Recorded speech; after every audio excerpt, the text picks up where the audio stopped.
গত ফেব্রুয়ারির 22 তারিখ ওমানের বারকা ইয়াসমিন গার্ডেনত বাংলাদেশ স্পোর্টস ক্লাবর পরিচিতি অনুষ্ঠান অনুষ্ঠিত। বাংলাদেশ সোশ্যাল ক্লাবের তত্ত্বাবধানে উক্ত অনুষ্ঠানের সভাপতিত্ব করেছেন নবনির্বাচিত সভাপতি হানিফুল ইসলাম এবং সঞ্চালনায় আছেন নবনির্বাচিত সাধারণ সম্পাদক ইঞ্জিনিয়ার রিয়াজু বখতিয়ার উদ্দিন বাবু। অনুষ্ঠানত প্রধান অতিথি আছিল বাংলাদেশ সোশ্যাল ক্লাব ওমানের চেয়ারম্যান সিরাজুল হক সিআইপি। বিশেষ অতিথি হিসেবে উপস্থিত আছিল গালফ এক্সচেঞ্জের সিইও ইফতেখারুল হাসান চৌধুরী, সহ-সভাপতি আজিমুল হক বাবলু সিআইপি, ভারপ্রাপ্ত সাধারণ সম্পাদক আনোয়ার হোসেন, সাংস্কৃতিক সম্পাদক অজিত বরণশীল এবং বীর মুক্তিযোদ্ধা মোহাম্মদ নোমান। এখানে অনুমোদন না থাকার কারণে বিভিন্ন রকমের বাংলাদেশ স্পোর্টস ক্লাবর স্পন্সর আছিল মোহাম্মদ আব্বাস উদ্দিন। এছাড়াও অনুষ্ঠানের আহ্বায়ক আছিল নুর নবী শাহজাহান। ক্লাবের পক্ষতুন বক্তব্য রেখে মোহাম্মদ সেলিম উদ্দিন, শোয়েবুল হক বাবলু, খুরশেদ আলম, ওয়াহেদ আহমদ রাজন এবং ইমরান হোসেন।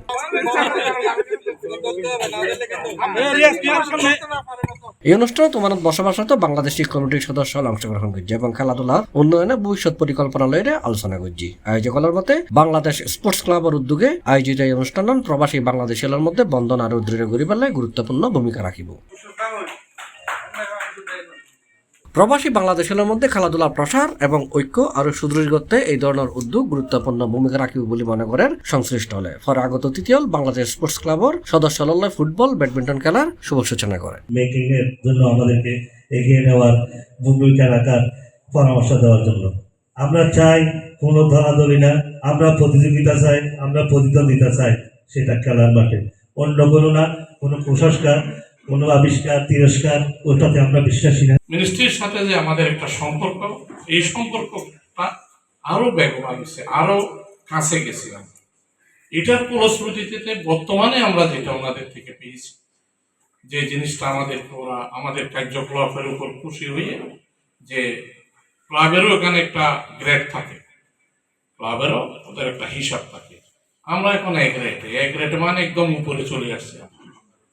বিভিন্ন সমাবেশ যখন সুযোগ হয়েছিল, যেখানে বলার সুযোগ পেয়েছি সেখানে বলছি, না বলতে পারলে চোখে অনুধাবন করছি এখানকার পরিবেশ কি, এরা কি বলতে চাচ্ছেন, এই মানুষগুলোর ভিতরে এবং বাইরে কি আছে।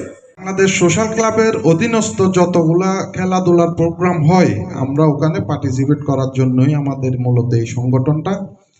কোনো কারো সাথে কোনো রাজনৈতিক দ্বন্দ্বে জড়ানোর জন্য আমাদের এই সংগঠনটা নয়, এবং কারো সাথে প্রতিদ্বন্দ্বিতা করার জন্যও নয়। জাস্ট আনন্দ, খেলাধুলা করলে মানসিক বিকাশ ঘটে। আমাদের বাংলাদেশিদের কাছে পৌঁছে দিবে, পার্টিসিপেট করবে, অ্যারেঞ্জ করবে এবং সোশ্যাল ক্লাবের সাথে থেকে বাংলাদেশের খেলা যেগুলো আছে সেগুলো ওরা পার্টিসিপেট করে এনজয় করবে। আমি একটু পিছন থেকে শুরু করি। এখানে সোশ্যাল ক্লাবের যে কর্মকাণ্ডগুলো, এগুলো একসময় আমরা সবাই দেখেছি যে মাঝখানে বিস্তৃত ছিল। বিশ্বের বুকে তুলে ধরার পাশাপাশি এখানকার বাংলাদেশি কমিউনিটিকে একত্রিত করে দেশপ্রেম, একতা, ভ্রাতৃত্বের মূল্যবোধকে শক্তিশালী করতে কাজ করবে আমাদের সবাই।